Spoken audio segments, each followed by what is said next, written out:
তো গাইস গত এপিসোডে আমরা দেখেছি আদিবের কাছ থেকে বিদায় নিয়ে সে তার কাজের জন্য ছুটে যায়। তো চলো এখন দেখি তারপর কি হয়েছে। তারপর আমরা দেখি আদিব একটা রেস্টুরেন্টে যায়, সেখানে সে কাজ করতে থাকে। রেস্টুরেন্টে যাওয়ার পর রেস্টুরেন্টের মালিক তাকে বলতে থাকে যে আজকে তো দেরি করে এসেছো। তারপর আদিব বলে স্যার মাফ করবেন, আজকে একটু দেরি হয়ে গেছে। তারপর ওই লোকটা বলে আচ্ছা ঠিক আছে, ব্যাপার না, কাজ করতে থাকো। তারপর আমরা দেখি আদিব বাসন মাজতে থাকে, বাসনগুলো মাজা শেষ করে সে মালিকের কাছে যায়, গিয়ে বলে স্যার একটা কথা ছিল আপনার সাথে। তখন মালিক বলে হ্যাঁ আদিব বলো। তখন আদিব বলে যে স্যার আমার তো হসপিটালে কিছু টাকা দিতে হবে, যে কারণে স্যার আমার হাতে এখন টাকা নেই। আমি তো এখন আপনার এখানে মাস হয় নাই, আপনি যদি আগে থেকে আমার কিছু টাকা ধার দিতেন, তারপর আমার বেতন থেকে কেটে নিতেন, একটু উপকার হতো আমার। তখন মালিক বলে আচ্ছা ঠিক আছে নেও টাকা, সমস্যা নেই। তখন লোকটা বলে ধন্যবাদের কি আছে, ধন্যবাদ তো তোমাকে দেওয়ার দরকার, যে তোমার মতো ছেলে এখন এই দুনিয়াতে আছে যে কিনা তার দিন রাত এক করে তার পরিবারের জন্য খেটে যাচ্ছে। তখন আদিব বলে না স্যার এমন কিছু না, এটা তো আমার কর্তব্য, যেহেতু বাবা নেই পরিবার তো এখন আমারই চালাতে হবে। তখন ওই লোকটা আদিবের কাঁধে হাত দিয়ে তাকে ভরসা দিতে থাকে, আর ক্যাশ থেকে কিছু টাকা বের করে আদিবের হাতে দিয়ে বলে এই যে নাও টাকা, এখানে কিছু টাকা বেশি আছে, ওইটা আমার পক্ষ থেকে তোমার জন্য টিপস। তখন আদিব বলে না স্যার আমাকে বেশি দিতে হবে, আমাকে যতটুকু লাগে অতটুকুই দেন। তখন ওই লোকটা বলে না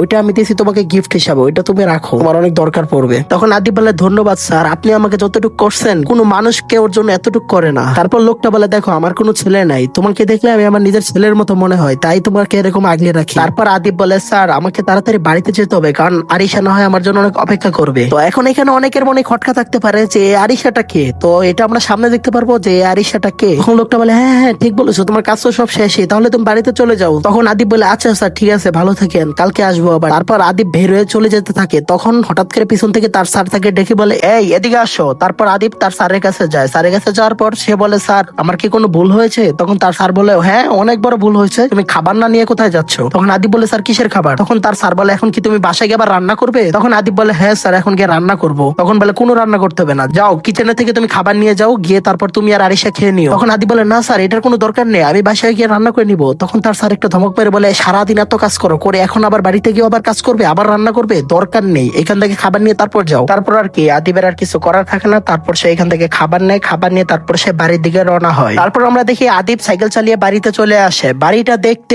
অনেক সুন্দর হলো, এখন আর আগের মতো সুন্দর নেই। কথায় আছে না জান না থাকলে মানুষ যেমন অচল, ঠিক তেমনই বাড়িতে যখন গার্ডিয়ান না থাকে তখন বাড়ি এমনই অচল থাকে। তারপর আদিব গিয়ে দরজাতে নক করতে থাকে, তারপর আমরা দেখি দৌড়ে একটা মেয়ে আসছে, এসে দরজা খুলে বলে তুমি আসছো। এখন আমরা পুরো অবাক হয়ে যাই যে এই মেয়েটা কে, যে আদিবের জন্য দৌড়ে এসে দরজা খুললো। এবং আদিবের ওই স্যারটাও আদিবরে বলছিল যে তুমি আর আরিশা খাবারটা খেয়ে নিল, তাহলে এটাই কি আরিশা, বা এই আরিশাটাই আদিবের কি হয়, বা এটা কে? এগুলা সবকিছু আমরা জানতে পারবো পরবর্তী এপিসোডে। তো পরবর্তী এপিসোড দেখতে হলে প্লিজ চ্যানেলটাকে সাবস্ক্রাইব করে দিও, আর সুন্দর একটা কমেন্ট করে দিও, আর লাইক করতে কিন্তু ভুলিও না। তো tata, goodbye, take care, আল্লাহ হাফেজ।